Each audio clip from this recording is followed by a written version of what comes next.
खुलुमबाय सेरासनि इउट्यूब चेनेलाव नोंथांमोनखौ फिन बरायनाय थाबाय आरो दिनैनि गोदान भिडिअआव नोंथांमोनखौ बरायनाय थाबाय। दिनैहाय मोनसे गोदान भिडिअ लानानै फैदों। बे भिडिअआ फरायसाफोरनि थाखाय जोबोद गोनांथार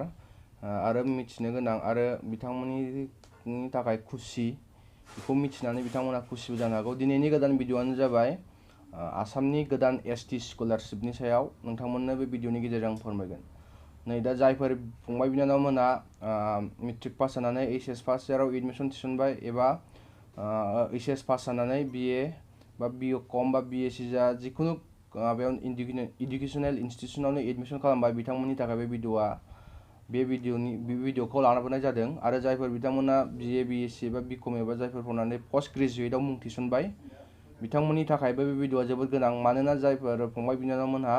फरायगासिनो दं बिनि थाखायनो बे भिडिअखौ आं लानानै फैनाय जाबाय। बे भिडिअआव दं आसाम एसटि स्कलारशिप, थारमाने आसामल' नङा अल इन्डिया जायो दानिया स्कलारशिपआ। बे एसटि स्कलारशिप एप्लाइ खालामनायनि समा जाबाय। अबिसि आरो एससिना सिगांनिफ्रायनो जादों। नै दा एसटिनिया दिनै जायखिया दहायसिम मोनानि गेजेराव ओंखारदों। एप्लाइ खालामनायनि डेटआ 17निफ्रायनोमोन, 17 सेप्तेम्बरनिफ्राय। दा बेखौ आं नोंथांमोननो डिटेल्सआव गासिखौबो फोरमायजोबगोन। स' बिदिबा नोंथांमोना भिडिअखौ जोबजासे नायलांदो जाहाथे एप्लाइ खालामनाय समाव मा डकुमेन्ट्स नांगौ आरो मा होफानांगौ आरो मा होफानाङा बेखौ नोंथांमोना बे भिडिअनि गेजेरजों मिथिनो मोनगोन आरो गोरलैयैनो एप्लाइखौ खालामनो हागोन आरो रेडि जानानै थानो हाखागोन। मानोना बांद्राय गोबावबो नङा लास्ट डेटनि समा, बिनि थाखायनो दानिफ्रायनो जाहाथे गासैबो खामानिखौ खालामखायो। जायफोर एडमिशन मोनाखै बिथांमोनाबो एडमिशन मोनखांनाय लोगो लोगोनो जाहाथे बेखौ एप्लाइ खालामनो हायो, बिनि थाखाय बिनि गोनांथि जानाय गासैबो डकुमेन्ट्सखौ सिगांनिफ्रायनो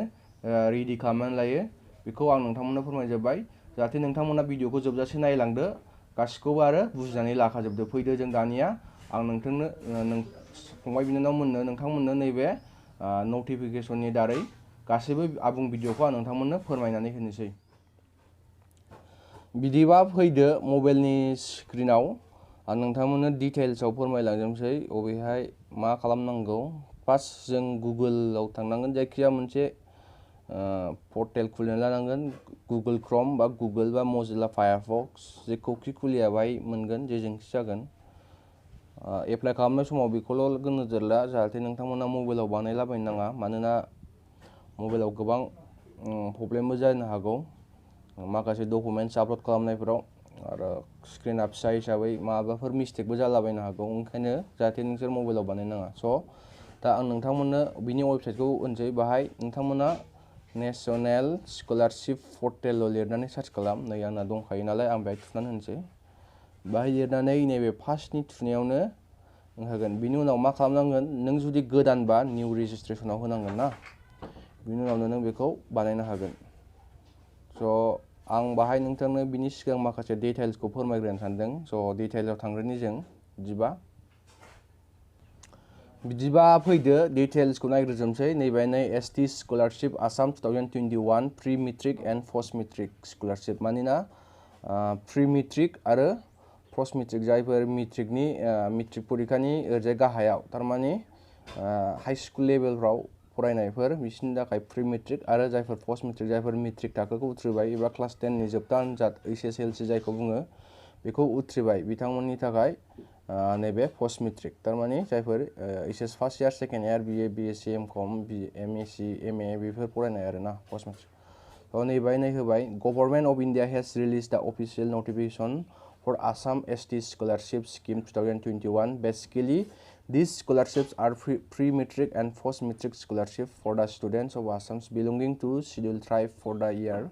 2021 to 22. Government of India official नटिफिकेशनखौ रिलिज खालामबाय आसाम एसटि स्कलारशिपनि थाखाय। बाहाय प्रि मेट्रिक आरो पोस्ट मेट्रिकनि थाखाय आसामनि शिड्युल्ड ट्राइबफोरनि थाखाय बेखौ अपेन खालामनानै होबाय। स' दाना नायदो interested and eligible candidates may apply online for ST scholarships Assam through Assam 2029 through National Scholarship Portalनि जोहै जों बेखौ एप्लाइ खालामनो हागोन। नै वेबसाइटआ बाहाय दंखायो, नैबेनो वेबसाइटआ, नैबे बाहाय थुनानै नोङो एप्लाइ खालामनो हागोन। स' ST scholarships Assam details नैबे details को जों नायनोसै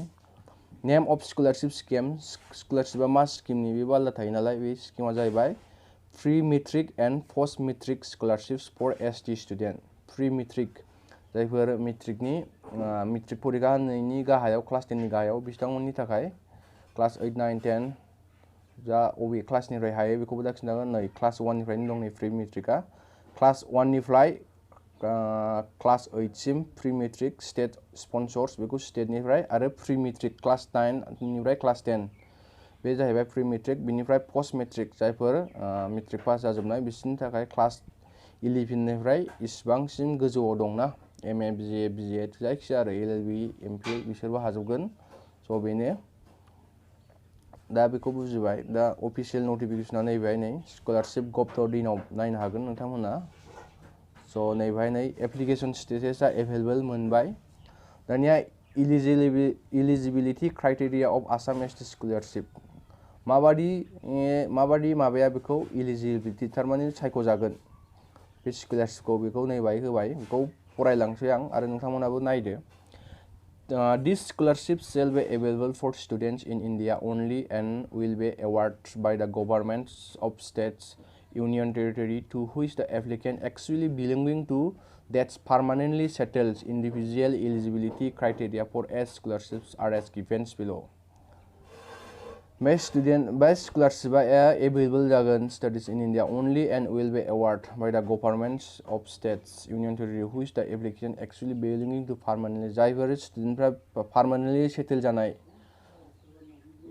हारसिंनि थाखाय आरोना individual criteria for as scholarship हारसिंनि क्राइटेरियाखौ बायदों थारमाने बे नैबे जायफोर permanently settle जानाय बिसोरनि थाखायल' बे स्कलारशिपआ eligible जागोन बाहाय नै फार्स्टआव होदों pre matric scholarships for ST student by pre-matric नि थाखाय होदों scholarships will be थारमाने class 1 निफ्राय class 8 सिमनि गेजेराव scholarships will be awarded to these students those parents guardians income does not exceed Rs 50,000 per annum बाहाय class 1 निफ्राय class 8 सिमाव जायफोरनि गार्जेना एबा पेरेन्ट्स बिमा बिफाया 50,000 नि बारा खामायनाय नङा बिसोरनि थाखायल' बे क्लास 1 निफ्राय क्लास 8 नि गेजेराव एप्लाइ खालामनो हागोन दा बाहाय दंबावनाय मोनसेबाव दा scholarships will be attainable only in such institutions and for such pre-matriculation course which have duly recognized by the state government बाहाय नै बुंदों attainable ना र' आं बेखौ बुजायगोन बाहाय बुंदों दा scholarships will be attainable only in such institution बाहाय माखासे माबाफ्राल' attainable in such institution माखासे institution and for such pre-matriculation course जायफोर pre-matricनि courseनि which have duly recognized by the state government जायफोर माबाया state governmentनि आन्दाराव गभर्नमेन्टनि जानांगोन बे थारमाने बे बिनाव दं बाहाय class 9 to class 10 बाहाय दं नै class 9 आरो class 9 नि थाखाय scholarships will be awarded to those students whose parents guardian income does not exceed rupees 2.50 lakh per annum जायफोर गार्जेन आरो पेरेन्ट्स एबा बिमा बिफानि इनकामा 2.5 लाखनि गाहायाव जागोन बिसोरनि थाखायल' क्लास 9 क्लास 10 नि थाखाय बे स्कलारशिपआ एलिजिबल जागोन he should not be getting any other centrally funded pre-matric scholarship बियो आरो बेखौ एप्लाइ खालामोबा दस्रा सेन्ट्रेल एबा सेन्ट्रेलनि फान्ड स्कलारशिप एप्लाइ खालामनायखौ एप्लाइ खालामनो हानाय नङा मानोना गोबां स्कलारशिप दं बेखौ बियो एप्लाइ खालामनो मोननाय नङा he should be regular full-time student studying in a government school or in a school of recognized by government or central state board of secondary education बियो बे स्टुडेन्टआ जेब्लाबो रानिं स्टुडेन्ट जानांगोन फरायबाय थानाय आरो गभर्नमेन्ट स्कुलाव आरो स्कुल रिकगनाइज स्टेट गभर्नमेन्ट एबा सेन्ट्रेल गभर्नमेन्ट एबा सेवा बोर्डनि आन्दाराव ना बिनि उनाव दं scholarship for studying in any class will be available for only 1 year scholarship जायखिजाया क्लासाव फराया मानो बे स्कलारशिपआ बोसोरसेनि थाखायल' if a student has a repeat a class he would not get scholarship for that class for a second year बेयो जुदि repeat बा बेक थानाय बा फेल जानानै थानायबा बे आरो स्कलारशिपखौ मोनफिननाय नङा सेकेन्ड इयारनि थाखाय ना मोनसेल' मोनगोन बोसोराव खेबसे post matric scholarship for ST student नैबाय दंबावो पोस्ट मेट्रिकनिनो बै सिगांना क्लास 9 आरो क्लास 10 मोन दानिया पोस्ट मेट्रिक जायखिजाया आरोना मेट्रिक पास जानायफोरनि scholarship will be award to student who are guardian income does not exceed by 2.50 lakh बिसोरनि थाखायल' होदों 2.5 लाखनि गाहायाव बिसोरनि इनकाम जानांगोन पेरेन्ट्सना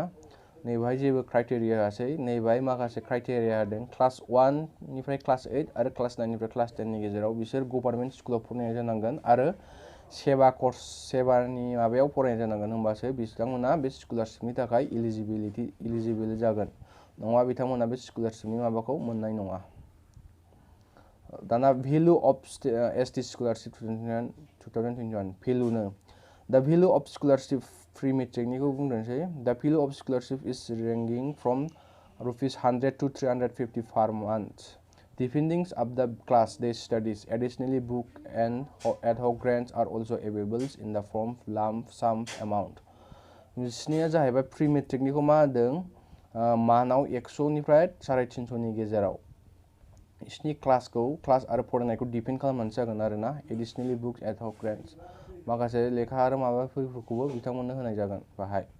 बांद्राय माबा गैया फैसानि नैबे दाना पोस्ट मेट्रिकनियाव दं The value of scholarship will include maintenance allowance, reductions for blind students, reimbursements of compulsory non-refundable fees, study tour, search, thesis, typing, printing, search, and book allowance for students pursuing correspondence course for complete durations of the course. नैबे post मेट्रिकनि बेलायाव जाहैबाय बाहाय बिथांमोननि एडमिसननि माबाखौ नायनानै जागोन बिथांमोननि स्कलारशिपनि भेलुआ बाहाय माखासे मेंटेनेन्स एलाउन्स होदों reader charge for blind students reimbursement of compulsory non refundable fees जायफोर फिसा नन रिफान्ड जाया study tour charge thesis typing printing बेफोरखौ लानानैसो नैबे स्कलारशिपनि भेलुखौ थिक खालामनाय जागोन ओइचएस माबानाबो बिनो प्रि मेट्रिकनाबो बाहाय 100 आरो 350 नि खोथा बुंदों नाथाय नैबेहाय फैसानि मोनसेबो खोथा बुंनाय गैया बेसेबां मोनगोन बे इनस्टिट्यूशननि एडमिसननि सायाव जानो हागौ Now, ST Scholarship Assam application form. ST Scholarship Assam application form is available in online format only. The same can be accessed through national. बे माबाया अनलाइन ल' अफलाइन जानाय नङा बिनि थाखायनो नैबे दहायनि लिंकआव थांनानै नायफिननो हागोन नैबे दहायबो आं बुंखांखाबाय Now, how to apply for ST Scholarship नों दाना मारै एप्लाइ खालामगोन बिनि माबाखौ आं दहाय खिन्थाखांबाय थेवबो नैबे खिन्थाबावनोसै candidate needs to visit official national scholarship portal कैंडिडेटआ ऑफिशियल स्कॉलरशिपनि पोर्टलाव थांनांगोन submission online application this scholarship one needs to follow below mention step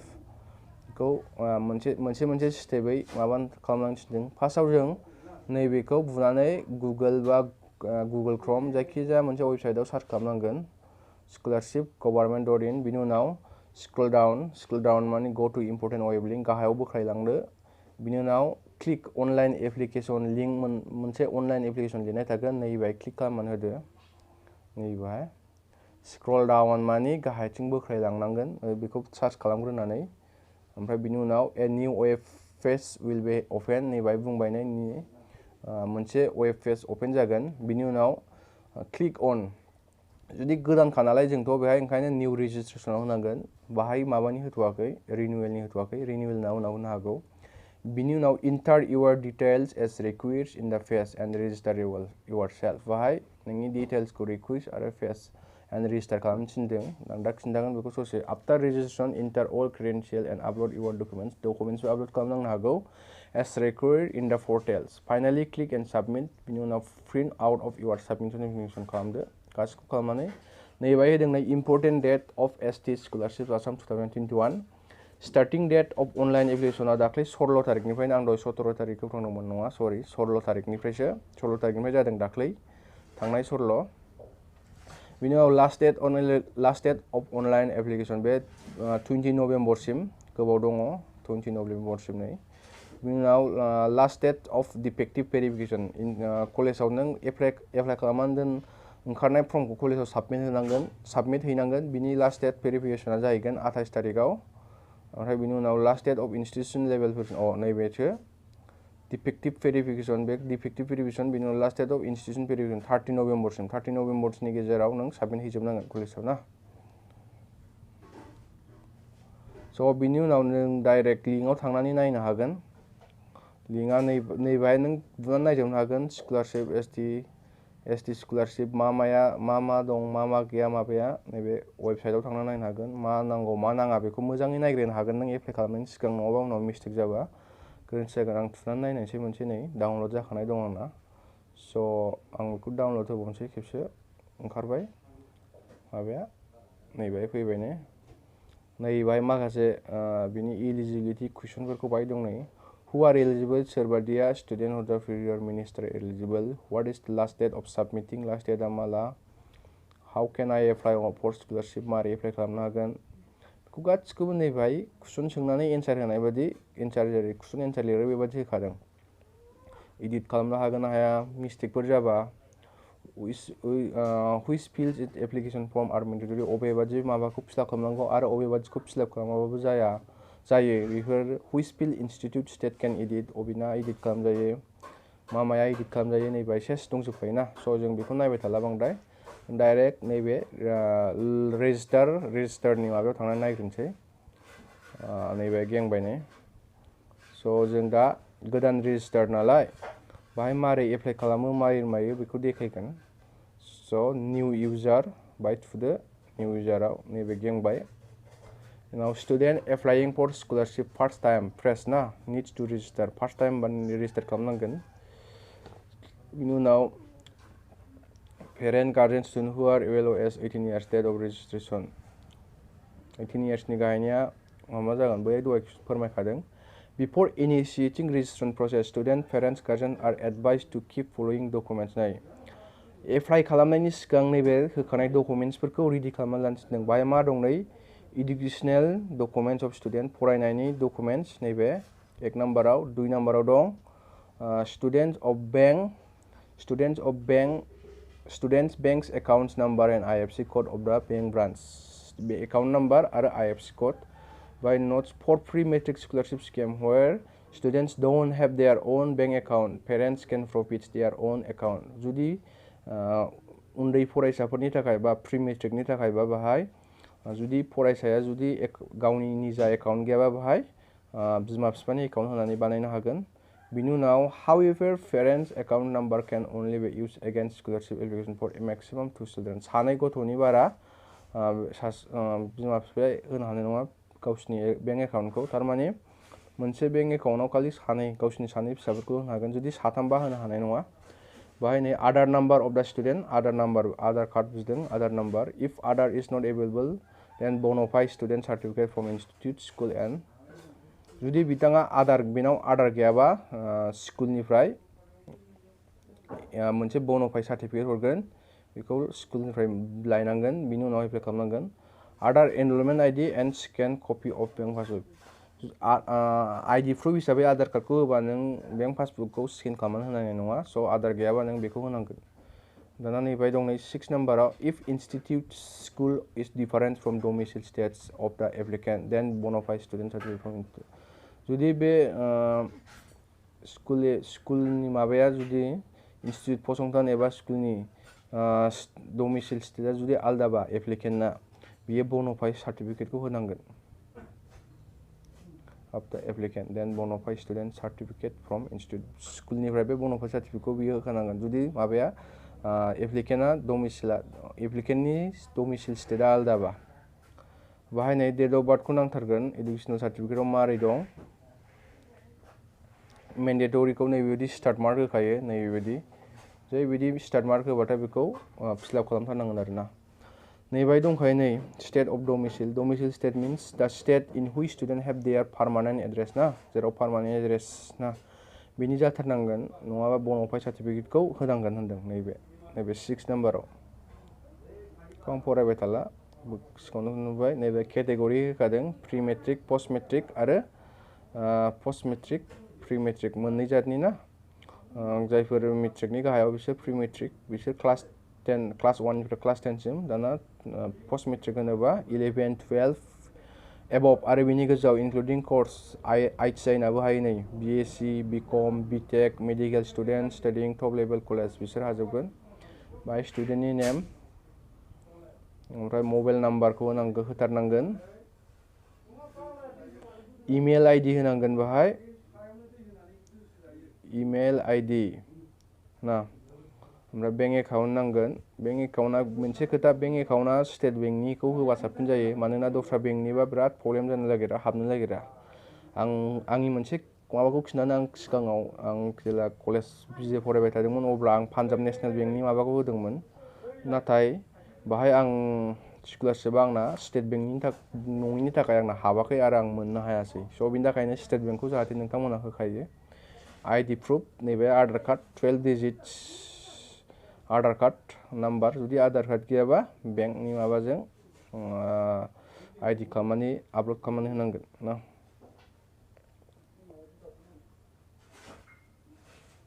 registration is allowed with other number however multiple institutions found आं बेखौ फरायबाय थाला बेनिखाय आं दहाय जेखौ बुंदों नै बाय मोनसे होदों नै आं बेखौल' फरायनोसै स्टार्ट मार्क होदों to link your bank account with other number for receiving scholarship in the same please visit your bank branch and submit a bank consent form for receiving DVD you can check which bank is linked to your other number for NPCI मेफार हियार नै बाहाय बेंकआव आधार कार्डजों बेंकजों link खालामनो थिनदों बाहाय ना जुदि स्कलारशिपनि थाखायबा ना बेंक कनसेन्ट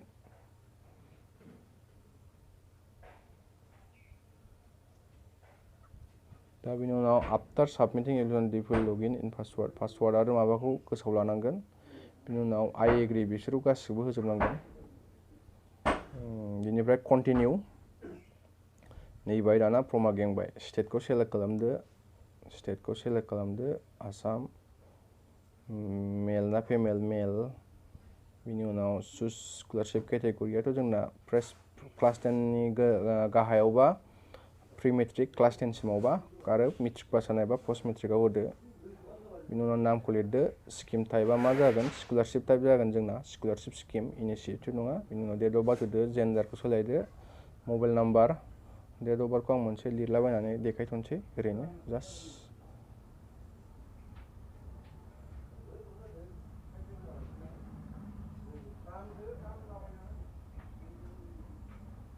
2001 होथ'बाय आं ओरैनो जास्ट नोंथांमोननो देखायनो थाखाय बिनि उनाव मबाइल नाम्बार होदो इमेल होदो नैबे स्टार्ट मार्क गोजा दंना बिसोर गासिखौबो होथारनांगोन इमेलखौ होआबाबो जायो खिन्थु होबा मोजां बेखौ होजोबनांगोनानो नै गासिबो बाहाय नै बेंक IFSC क'डखौबो नांथारगोन खेबनै बुनांगोन बेखौ जाहाथे मिस्टेक गैया नैबे दं नै दाना आइडेन्टिफिकेसन डिटेल्स नैबेहाय आधार कार्ड होयोबा नैबे आधार नाम्बारखौ नांगोन जुदि आधार कार्ड गैयाबा आधार इनरलमेन्ट जुदि बानाय गोदानबा नैबेहाय बेंक पासबुकखौ होफानांगोन स्केनिं खालामनानै ओमफ्राय आधार इनरलमेन्टखौबो होनांगोन डेट टाइम बिसोर गासिखौबो नांगोन आरो बिनि स्केनिं कपिखौबो होनांगोन स' आरो नैबेहाय bank account in case don't have Aadhaar जुदि आधार गैयाबा बाहाय होनानै नैबे बेंक पासबुकखौ फ्रन्ट पेज एकाउन्ट नाम्बार थानायखौ कपि खालामनानै होबानो जाबाय बिनि उनाव खेबसाखौ थुनानै नैबे खेबसाखौ I will upload bonafide student certificate from school institute बेखौ होनानै टिक मार्क होनानै रेजिस्टार खालामनानै मोनसे OTP फैगोन first personal login one time password send by NSP नि OTP फैगोन बिनि उनाव भेरिफाइ खालामनानै बेखौ बिदिनो खालामनो हागोन आरोना बाहाय इनकाम सार्टिफिकेट नांगोन आरो फरायनायनि सार्टिफिकेट डमिसिल बिसोरखौ नांगोन जाहाथे बिथांमोना बे इनकाम सार्टिफिकेटखौ बनानै थाखायो आरो स्टेट बेंकनि एकाउन्ट बानायनानै रेडि खालामनानै लाखायो स' बेखिनियानोसै नोंथांमोना बुजिबाय जानो हागौ माखासे बुंनायफ्रा आंना प्रनाउन्सिएसना मोजां खोनायाखै जानो हागौ मानोना आंना गगा मोनगासिनो गारामाया बोरैबा मोनगासिनो खोलाबनाय बिनि थाखायनो आं मोजां प्रनाउन्सिएसन होनो हायाखै बिनि थाखाय नोंथांमोननिसिम निमाहा बिनाय थाबाय बिदिब्ला नोंथांमोना बुजिबाय जानांगौ एप्लाइ खालामनाय समाव मा नांगौ आरो मा होफानांगौ थ' नोंथांमोना आरो माखौबा बुजियाखैबा कमेन्ट्सनि गेजेरजों सोंहरनो हागोन आरो माखौबा मिथियाखैबा गासिखौबो आं डिटेल्सआव फोरमायहरनो थाखाय अरायबो रेडि जानानै दं बिनिखायनो नोंथांमोना बुजिबाय जानो हागौ आरो बुजियाखैबा सोंहरफिननो हागोन बेखौ गले बुंखानाय थाबाय थ' दिनैनि भिडिअआ बेखिनिसै नोंथांमोना भिडिअखौ मोजां मोनदोंबा लाइक शेयार कमेन्ट खालामनानै जाहाथे मदद खालामो आरो चेनेलखौ साबस्क्राइब खालामनानै गिबिसिन भिडिअखौ नुहैग्रोनो हायो बेखौनो नोंथांमोननिसिम खावलायहरनाय थाबाय एसेनोसै गोजोन्थों।